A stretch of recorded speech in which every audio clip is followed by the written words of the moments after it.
welcome back to another live video. So for yesterday, I think for yesterday's condition and what had happened yesterday, I'm extremely sorry for that because I have to end the live stream in halfway march.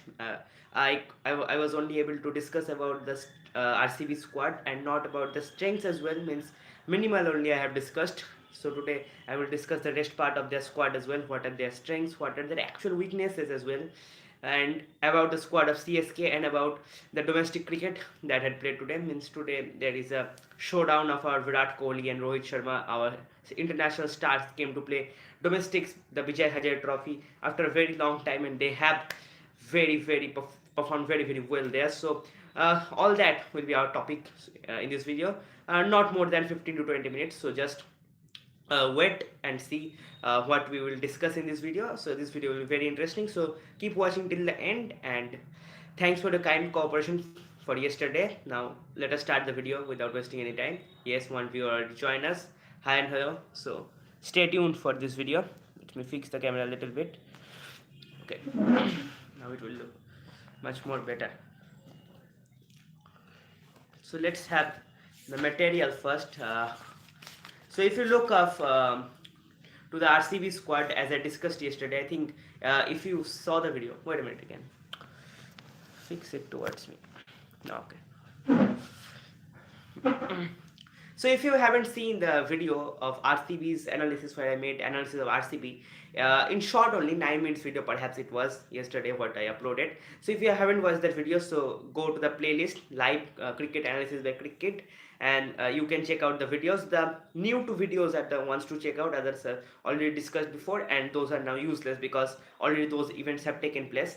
So the two, that is the T20 squad, where I've discussed the T20 squad of India for IPL 2026, as well as RCB squad for IPL 2026 and India squad for T20 World Cup 2026. Those are the two videos to watch out now. So if you haven't seen that, so go to the playlist and watch it right now. So let us first come to the remaining part that was not discussed yet yesterday. That was the RCB's team's strengths. What are their actual strengths? I started telling the strength, but actually due to the network error, I have to stop there the stream. Okay, so I have to end the stream there. So first of all, if you look into the strengths, they have their first strength is that batting lineup. They have the fast batting lineup. It stretches up to 8. So you have a batter up to 8. At number 8, Romario Shepherd for you comes to bat. And if you look into the bowling lineup also, it's very deadly combo with Bhuvneshwar Kumar, Yash Dayal, Josh Hazelwood, Krunal Pandya, Shuya Sharma. Then Venkatesh Iyer will also give you the option to bowl as well, Romario Shepherd. So this is what it makes RCB really special. And I think the kind of backups they have, like Jacob Duffy, as I discussed yesterday, Jordan Cox. So these are the players that are really essential for them.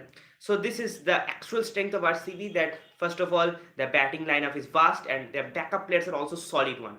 If the main players fail to deliver, so backup players would deliver for sure. And as well, the bowlers as well are really great, and the all-rounders are also there, like Romario Shepherd, Venkatesh Iyer, you can also conclude, Krunal Pandya. Then these are all the all-rounders, so this makes the team really special and very strong.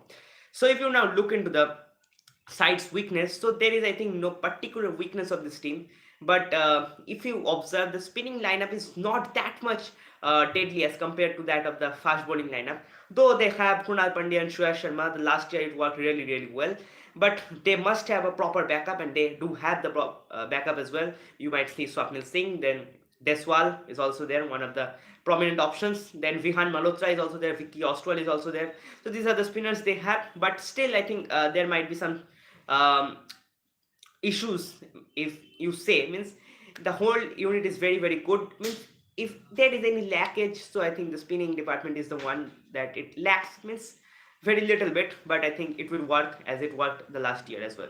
So RCB looks solid enough, and I think they have a huge probability to win this IPL back to back, and they're going to defend the title also. You might see them winning, so it will not be that much, don't be that much surprised to see RCB lifting the cup once again. So because their side is really very dangerous and looking, I think, the best team on paper as well, and they performed last year also good. And if the players perform this year like what they did the last year, so I think no team will be able to beat RCB. Mark my words as well. And now if you see what is the steal buy, so I think there are many steal buys. First of all, let's come to Jacob Duffy, who has taken most number of wickets this season in international cricket. He was ranked number one T20 bowler as well, but Varun Chakraborty overtakes him now, and he has been just picked by the team for just 2 crores. I was really surprised because players like Mathisha Pathiran are getting 18 crore. Then KKR building their backup Mustafizur Rahman, they gave him 9 crore as well, but Jacob Duffy only for 2 crore is a proper steal for RCB. Then another steal you might see Jordan Cox. He's an English batter, 75 lakhs. So this is also an absolute steal for RCB. And if you say not a good buy, means not that much good buy.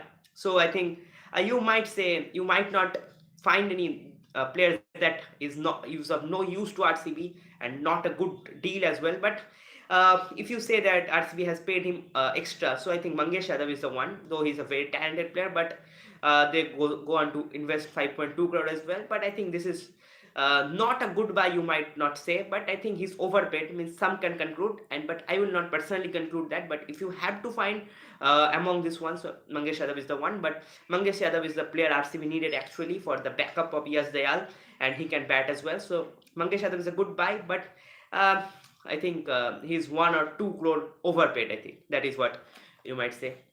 Now let's come to the CSK, Chennai Super Kings. So they have already won 5 trophies in 2023. We know the miracle what it happened, Ravindra Jadeja's miracle. But this time, no Ravindra Jadeja will be in the side of CSK, and they have already traded Jadeja to Rajasthan Royals along with Sam Curran as well. Sanju Samson came to their side to play. So first of all, let us discuss about the picks of CSK for this Tata IPL 2026. Last year, that was a disastrous season for CSK. They finished at the bottom of the table. So if you look at the picks, that is Kartik Sharma for 14.2 crore along with Prashant Veer for 14.2 crore, like replacement for Ravindra Jadeja as well. He can bat and bowl for you. Then Fox and New Zealand all-rounder as well. Then Matt Henry, New Zealand bowler, you already know. You are all familiar to these names. Then Matthew Short, an English means Australian player. You have, I think, seen him play in the India-Australia series as well. Middle order batsman. Sarfaraz Khan for 75 lakhs. Then Aman Khan, Rahul Chahar for 5.2 crore, and Akil Hussain for a base price of 2 crore. So these are the buys of CSK for 2026 IPL. Now, basically what we will discuss is that first let us frame their playing 12. What could be their possible playing 12 as well. So they need to do a lot in the auction, and they have did also, because last season was a disastrous one, and they have taken some decision also that could be debatable as well, because they let Ravindra Jadeja go to Rajasthan Royals after serving this many years. Ravindra Jadeja is going to Rajasthan Royals. Then Sam Curran also went to their team, but instead they got Sanju Samson as well. So you might, I think I might say this could be possibly the last season of Mahendra Singh Dhoni, because they're finding wicketkeeper batsmen as well. They have already Ramakrishna in their team. Then Kartik Sharma, and another wicketkeeper batsman. Then Sanju Samson also came to their team by trading. So I think this might be the last season of Mahendra Singh Dhoni. Anyways, we will come to that later on. First of all, let us frame their playing 11. So if you look into the playing 11 of CSK, possibly the playing 12 means including the impact players. So opening with Ayush Matre, the under 19 Indian team captain as well. Then opening with Ayush Matre and Sanju Samson, their openers. Number 3, I think Ruturaj Gaikwad, obviously the captain. Number 4, Kartik Sharma. I think he's going to make into the playing 12, because you have picked him for 14.2 crores. So I think you're not going to bench him as well. So I think he's going to be picked as well. Number 5, I think Devil Brevis. Number 6, Shivam Dube. Number 7, Prashant Veer. Number 8, Mahendra Singh Dhoni, the wicketkeeper batsman here. Number 9, Nathan Ellis. Number 10, Khalil Yadav. Number 11, Noor Ahmed. And number 12, I think this could be according to the situation, because if you need extra spinners, so you might go with Rahul Chahar as well, because you have bought him for 5.2 CR. And if you want extra pacer in your team, so you might go with Matt Henry as well. If you want Indian pacer, so you can go with Anshul Kamboj as well. Then Mukesh Chaudhary is also there in your side, so you might go with this option. And if you want any all-rounder, so not as an impact player, any all-round spinner, so you have one foreign slot also. So there you can fill in the foreign slot with Akil Hussain, whom we have bought for just 2 CR. So I think these are what. So this is the most debatable position. I think according to the situation, you will see it different. Like Anshul Kamboj sometimes when they need Indian fast bowler option, because Anshul Kamboj can bat also. So all-round batting ability, and bowling and batting both ability. If you want Indian, so you might go with Anshul Kamboj. If you want proper fast bowler, so you can go with Mukesh Chaudhary. If you want Indian spinner, so Rahul Chahar is the best. If you want overseas fast bowlers, though, so you can go with Matt Henry as well. Then if you want any all-rounder, means foreign slot is also there, all-rounder spinner, so you can go with Akil Hussain if you need batting depth more. Otherwise, you can go with Matthew Short as well. He is also an all-rounder spinner. He will play up the order, not down the order. So these are what you can see in their playing 11 as well. So this is the playing 11 of CSK. Now, first of all, come to what is the steal buy. First of all, come to the steal buy. So I think steal buy is Matt Henry. This has been extraordinary, a very good buy, because I think, as I said earlier, that Jacob Duffy is the player who has taken the most number of international wickets this year, and you know who is the second in this list. He's Matt Henry. But you might tell him that he doesn't have that much of pace, or neither he can bowl for you in the death overs as well. He's seamer who would come to bowl for you in the beginning of the overs, in the beginning of the play, possibly in the power play as well. So I think you have judged it like that with Hazelwood as well. Hazelwood is also that kind of player who can bowl to you in the power play, in the starting of the overs, not in the depth. But you have already seen what he has done in the 2025 IPL, and I think Matt Henry is also the name to watch out for this IPL. He's purely underrated one, and I think it's a very good buy for CSK also. This makes their team seriously well, because they need any foreign pacer as well, because they let Mathisha Pathirana go as well, and so Matt Henry for just 2 CR is absolute steal. And they might go for Fox as well. There is another name, Fox, New Zealand fast bowler. So Fox can be the possible option. I think he is not going to start with you, but if you want, you might go for him. But not, I think, the first slot playing 11 he's going to make his chance as well. But if any of the players fail to deliver, I think Fox is one of the names that is batting at down possibly 8 or 9 and giving you the fast bowling option as well. He's also a guy from New Zealand. Sarfaraz Khan is also there if you want batting depth in Indian batting. If any of the players fail to deliver, so Sarfaraz Khan is also there. So this is what the actually CSK's teams looks like. Now let's have a look to a buy that is not so good. So I think this is the debatable one. First of all, you know that Prashant Veer and Kartik Sharma are the two players who went to CSK for 14.2 CR, and they are the most expensive uncapped Indian players ever in IPL. Before this, CSK bought Krishnappa Gautam for 9 crore as well. Then before that, LSG bought Avesh Khan for 10 crore as well. So that is what. Yeah. Merry Christmas. Merry Christmas to you as well. So they have bought uncapped players like Krishnappa Gautam as well back in IPL 2023, I think so. So this time they have showed trust in these two names, that is Prashant Veer and Kartik Sharma. So these are the two players which has been bought by CSK in for 14.2 crores. So that's a huge amount, I think. Prashant Veer, I think it makes sense in your team, because you want a like replacement of Ravindra Jadeja, because you let him go before this IPL. And if you see Kartik Sharma, I think it doesn't make that much of sense to spend 14.2 crore. I think especially you have different players as well on the auctions which you can buy with lesser price as well. So Kartik Sharma, you have gone for 14.2 crore, but I think this is not, means he might play well as well in this IPL only, but I think it's a load shedding coming up.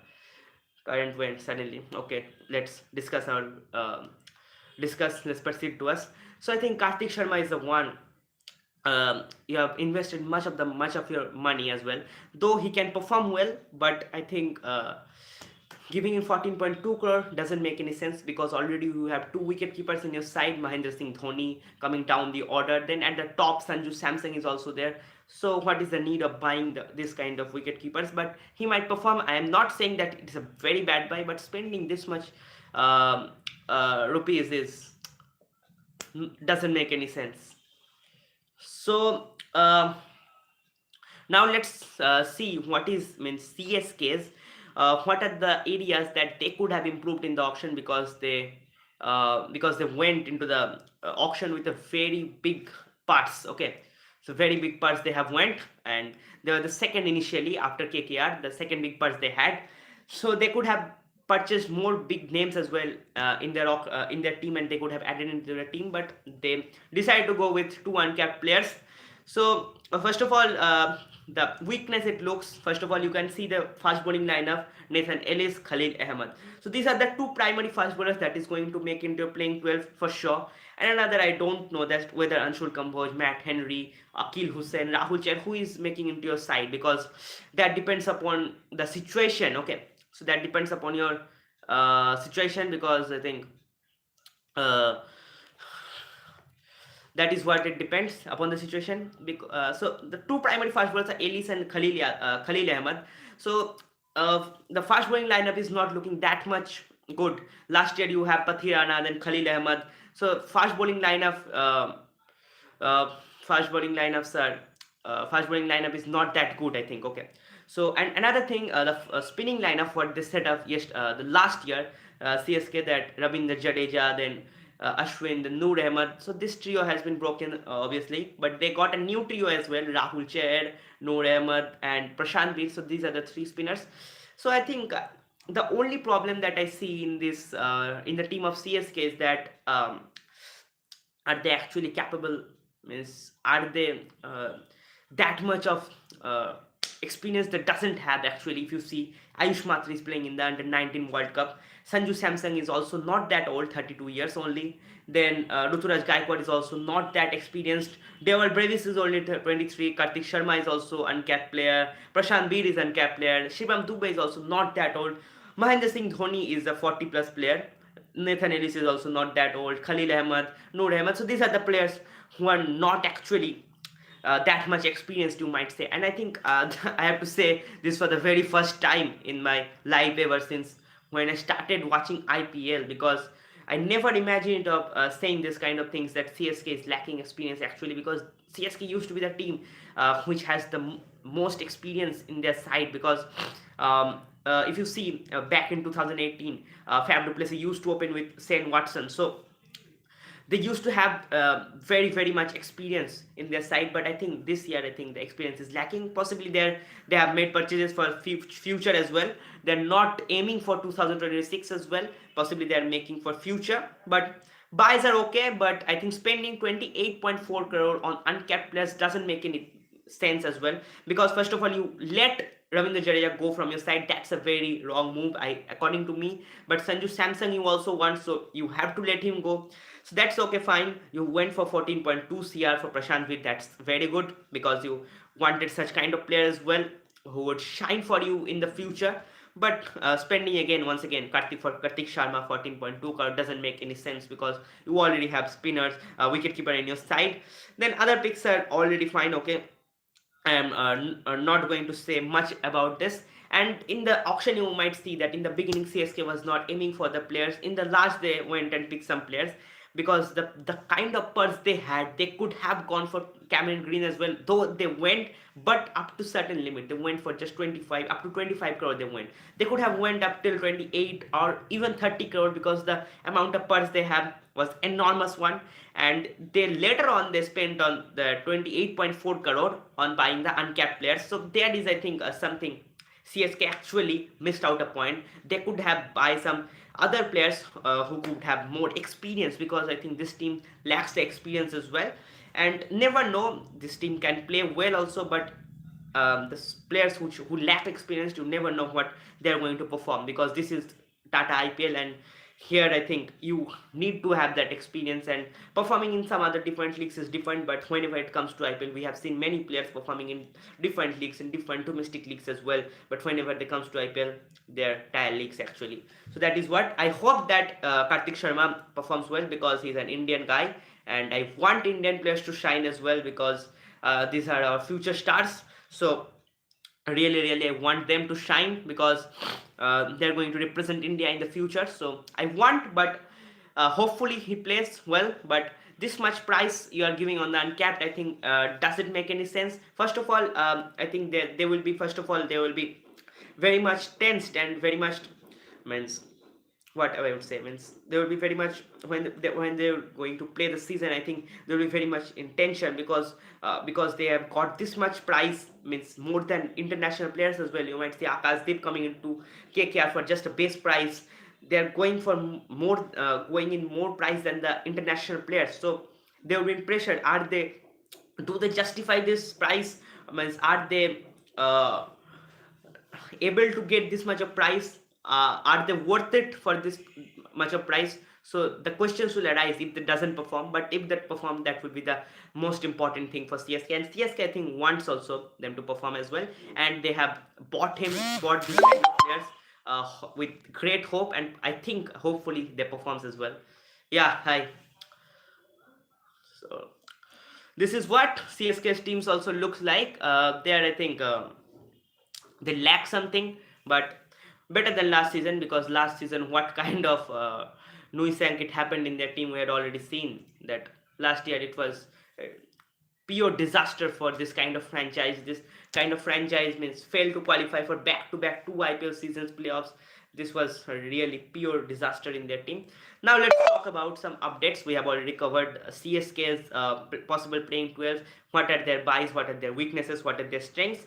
Although we have not discussed much about their strengths. So if you look at their strength is that they have a solid spinning lineup. If you see Rahul Chahar, then Akil Hussain also, if he plays, then another, if you see that Prashant Veer is also a kind of guy, left-handy batter and left-hand batter and left-hand spinners as well, left armor. So a light replacement for Ravindra Jadeja you also get. Then Noor Ahmed, last year he performed really well, and we saw his potential as well. What kind of potential he holds actually. He's a really fantastic guy, and this is their actual strength. And they have power hitters as well in the middle order. If you see Deval Brevis, then Shivam Dubey, this kind of power hitters are also there in their side. So that also make the team very strong, but though they lack some portion which we have already covered. Now let us come to the big cricket updates, means on the domestics basically, not on the international much up there. So today, as you know, the Vijay Hazare Trophy has started, and many international stars, Virat Kohli, Rohit Sharma, this kind of stars came to play Vijay Hazare Trophy after a long time. So first of all, if you cover the news, so Rohit Sharma scored today a brilliant 150 against Sikkim. Virat Kohli scored a brilliant 131 against Arunachal Pradesh. Then Ishan Kishan scored 100 as well. Then Suryavanshi scored 100 in just 36 balls. And again, Karnataka 413. This is the highest chase in Vijay Hazare Trophy. They have chased around 413 Mayank Agarwal's team as well. Then Bihar set up a mammoth total of 574. So these are the big news in this Vijay Hazare Trophy today. And Virat Kohli has completed 16,000 listed career runs as well, and he came back to play in this format, means in domestics, after 15 long years. And he just, what a way to start. I mean, means you might see after that Sydney match in Australia, he failed two times. He failed to score his first run, dismissing on a duck for two times in Australia. Then came up and scored brilliant 72 on the surface of Australia again, 74 I think, possibly 74 on Sydney. Then came back to play the South Africa series, where he got two centuries as well. In the last match also he performed, showed us a glimpse as well of 2016 Virat, and got I think 60 or something like that in 40 balls or something like that. And he also smashed a century. It's now looking like a routine for Virat Kohli to come up into the ground and getting centuries for fun as well. Rohit Sharma, what an innings this has been. He has been named the man of the match. He has just it's extraordinary. I think possibly he takes 90 something like that balls to score 155 runs. So it's been extraordinary talent from Rohit Sharma. I think Rohit Sharma and Virat Kohli are in their prime once again, because Virat Kohli is the second, for your kind of information, you know, I think Virat Kohli is the second ranked batter in ODI, and Rohit Sharma is the first ranked batter in the ODI. Rohit Sharma's prime, when he was in the prime actually in 2019, that time also even he couldn't reach that spot at number one spot.